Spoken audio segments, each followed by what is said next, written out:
to be very crucial for Roman Reigns.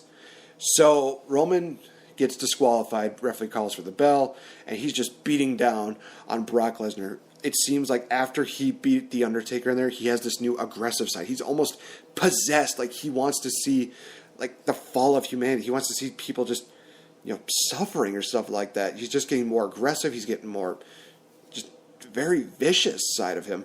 And we see Roman Reigns powerbomb Brock Lesnar through the announce table, or maybe even spear him through the barricade, whatever it may be.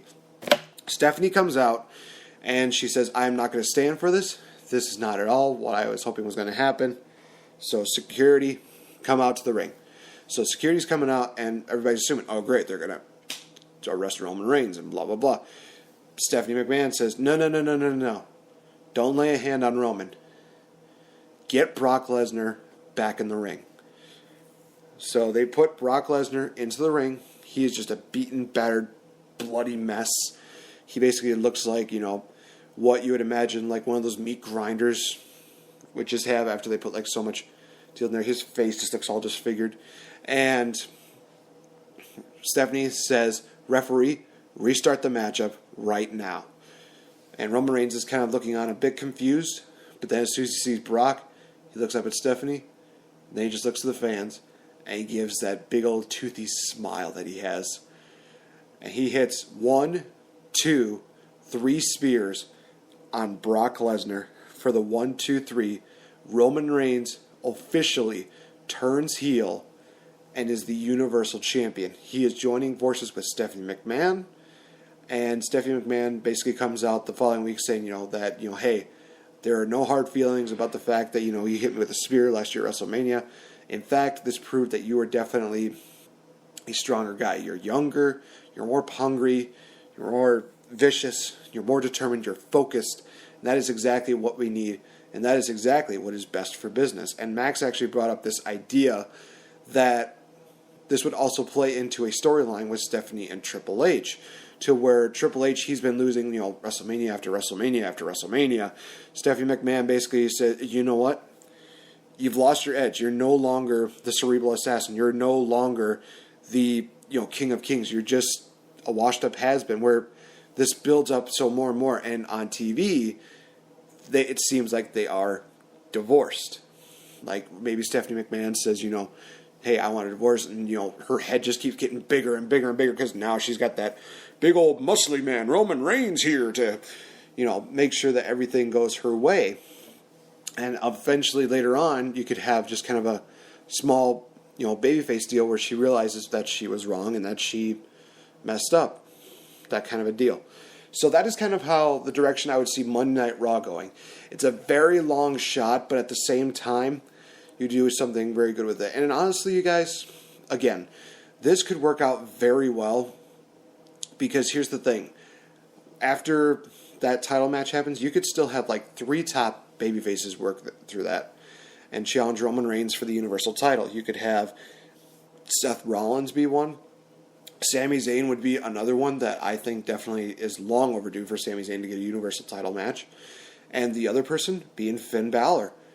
Because Finn Balor, not only has he not regained the title that he never lost, but he has actually pinned Roman Reigns to get that spot. So in all honesty, it makes poetic justice to have Finn Balor versus Roman Reigns for the Universal title. And again, you guys, here's another thing. There's been a lot of rumors that have been escalating about Brock Lesnar and Roman Reigns main eventing WrestleMania for next year. This is how you do it. You have the post-WrestleMania deal. You have Roman Reigns basically beat down Brock Lesnar, and he's gone for at least a majority of... He's gone for the rest of the year. And you probably won't even get a chance to see him until Fastlane probably next year.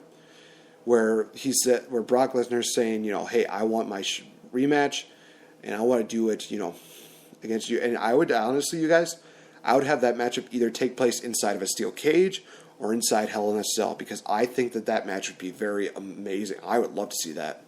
Roman Reigns versus Brock Lesnar inside a cell. Take my damn money, please. I would love to see these guys just beat the living hell out of each other. It would be awesome, and I think it would really benefit both of them.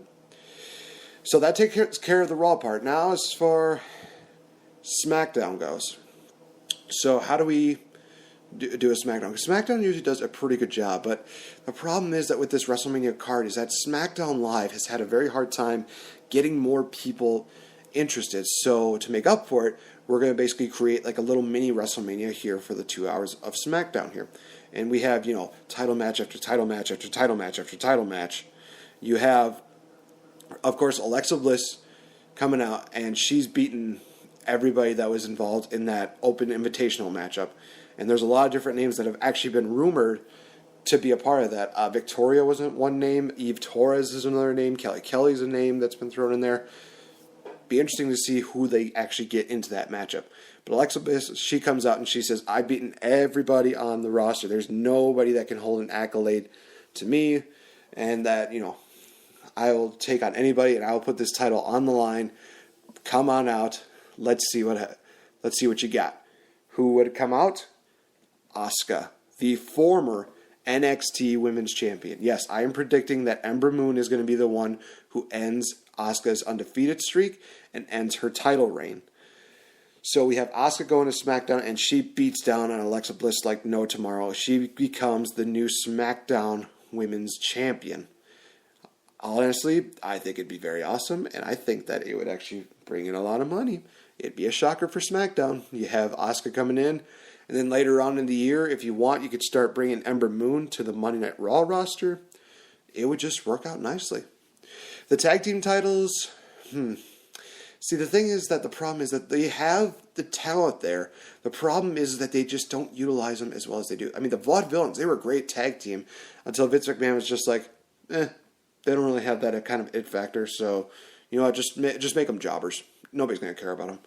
You could definitely find a way to rebuild them again. I would probably either send them back to NXT and maybe bring up Revival, or just find a way to let them, be them and let them start picking up victories.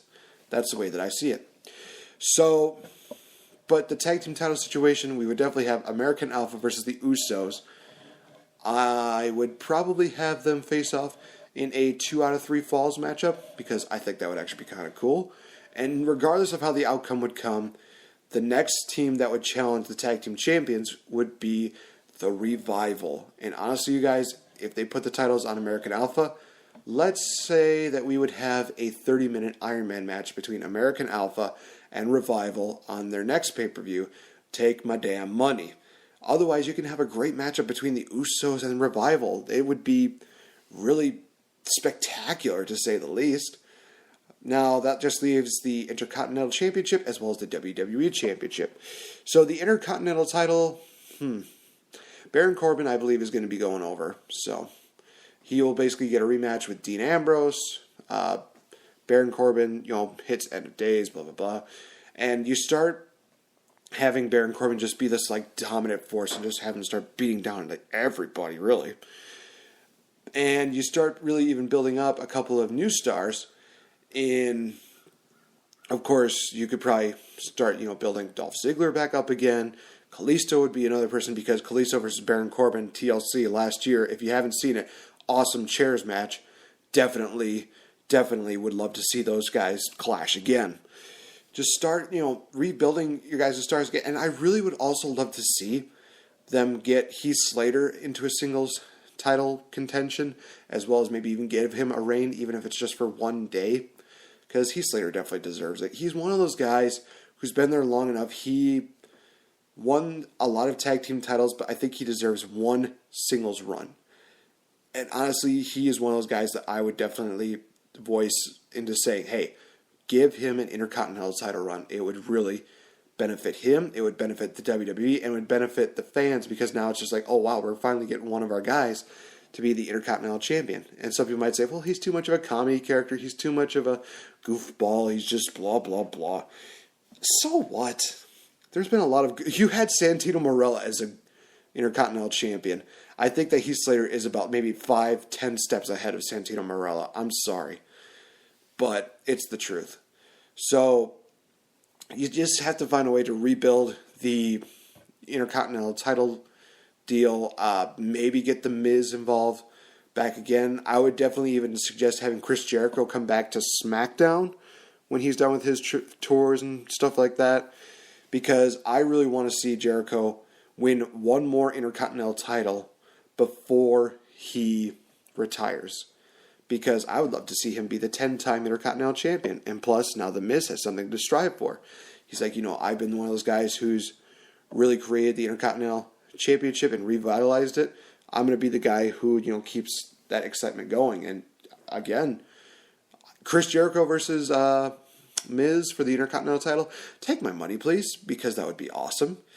So the main event would be Bray Wyatt versus Luke Harper for the WWE Championship. Now, this is very interesting because at the start of the night, Bray Wyatt talks about beating Randy Orton, talks about basically moving on and basically trying to, reinvigorate things. He calls out Luke Harper, and he says, Luke Harper, you were right about Randy Orton this whole time. I am sorry I ever doubted you.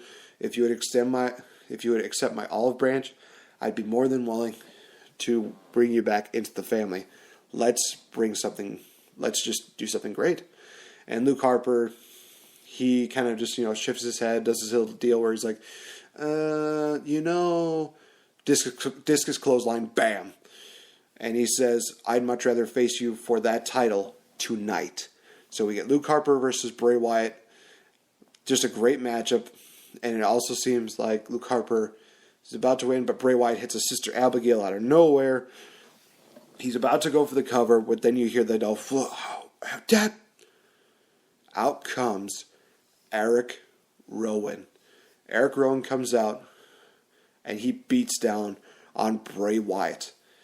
Luke Harper and Eric Rowan, they show that they are no longer going to be under the chains of Bray Wyatt. They are not going to be under his control. They are now basically freed men, and that they're going to do things their way. So it's basically like the animal that you've trained for so long has finally decided, I'm no longer going to be under your control, and it bites the hand that feeds it. So this is basically one of those stories that it really kind of tells itself. And maybe you can involve a triple threat match for the WWE title, but I would still have Bray Wyatt hold on to that championship for quite a ways away. And I would also suggest the idea of having AJ Styles versus Bray Wyatt for the WWE title, because that would be pretty cool in all fairness. So definitely would do that. That's really all I can do for SmackDown. One of the ideas that also Max had for as far as SmackDown and Raw goes is that have Stephanie run Raw, no general manager, no nothing, and you would also have Daniel Bryan run SmackDown. Shane McMahon could still be kind of around, but he's not as much of a commissioner role. He would probably come back, every so often. You wouldn't have him... Excuse me. Probably wouldn't have him doing too much in the way of major decision-making. Keep that all on Daniel Bryan until, maybe his contract expires and it's just like, okay, let's just let him go his way. We'll have him do like a great send-off and, yada yada. Something like that. Just really have Daniel Bryan be like the face of SmackDown Live. It would really make a lot of sense. It would really be kind of cool. So that is all I have for the post ideas for WrestleMania, for Raw and SmackDown. Let me know what you guys think. Hit me up on Twitter at NateFandGreat. So we got to break down this whole entire crazy week for WrestleMania. Of course, here for the Elite Ringside Network.